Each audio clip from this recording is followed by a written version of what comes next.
For nearly 7 years, Amanda Nunes has been the force to be reckoned with in the UFC bantamweight division.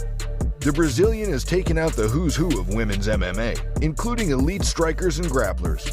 But Irene Aldana is a challenge unlike any she's faced before, which is why we are absolutely stoked for UFC 289. Will Amanda Nunes continue her sheer dominance in the bantamweight division? Or will Irene Aldana join the likes of Moreno and Grasso as Mexico's proud UFC title holders? Let's dive deeper into the UFC 289 main event between Amanda Nunes and Irene Aldana to see who's going to come out on top. Amanda Nunes has only lost once in the last 8 years against Juliana Pena at UFC 269. The loss was certainly a bitter pill to swallow for the GOAT, but she would eventually come back and reclaim her title at UFC 277, where she put a bad beating on Pena. UFC 289 was originally scheduled to be headlined by a rubber match between Nunes and Pena, but the Venezuelan vixen had to pull out due to injury. Irene Aldana was asked to step in, and she grabbed the opportunity with both hands. And now we have ourselves an absolute banger of a fight. Nunes is the GOAT, but Aldana is a bit of a butcher herself. She has truly come into her own during the last few years and is 4-1 in the last 5, with her only loss coming at the hands of a superior striker in Holly Holm.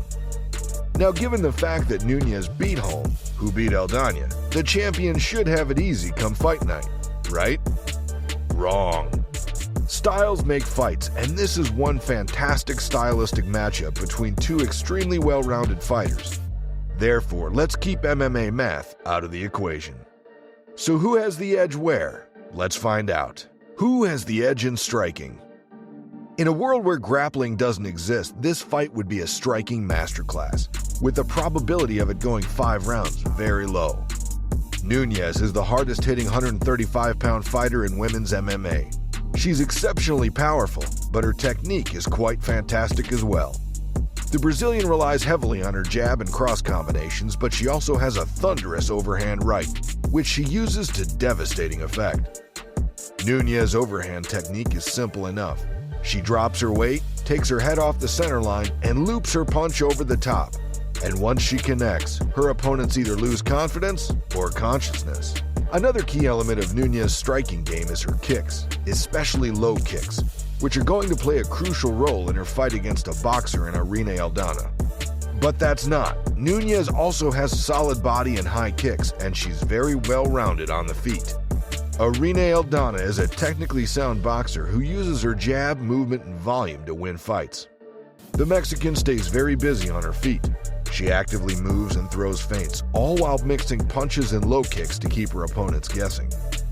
Most of Aldana's volume comes from her lead hand, which is her most lethal weapon.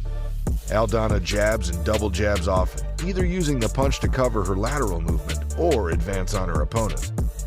A noteworthy element of Aldana's overall game is her head movement, and she's a very educated counterpuncher.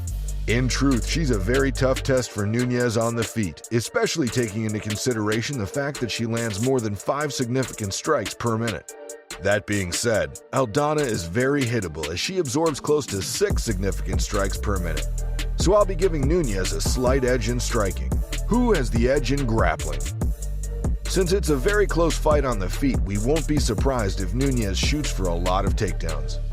As good as Aldana's takedown defense is, Nunes is a powerhouse who uses her strength to secure takedowns when her technique fails. With a background in judo, Nunes is very strong in the clinch, but she's also able to grind for a double-leg takedowns against the fence if necessary. She also does a great job of tripping her opponents and using foot sweeps to take the fight to the mat. So I think she'll use it to great effect on fight night. Once on top, Nunes is a nightmare for anyone in the division. She's very strong on top and does an excellent job of gaining posture before brutalizing her opponents with stinging ground and pound and going for submissions. Being a black belt in BJJ, she knows her stuff. That being said, Aldana is one of the few women who isn't physically outgunned by the champion. She's a big bantamweight who does a good job of fighting underhooks to peel foes off her body. On the mat, she has a good understanding of BJJ fundamentals, and she's a tough cookie to crack, be it in striking or grappling. Aldana is certainly a tough fighter, which isn't surprising since she's Mexican, and Mexicans are some of the toughest people on the planet. But Nunes will have the edge if the fight hits the mat. The biggest advantage Nunes holds over Aldana in the fight is championship experience. For Nunes, it's another day at the office. Whereas for Aldana, it's the biggest fight of her career, and the world will be watching. Will she be able to handle the pressure? We think Amanda Nunes is simply levels ahead of everyone else in the division, and Aldana's only real chance is catching Nunes by surprise in their boxing exchanges.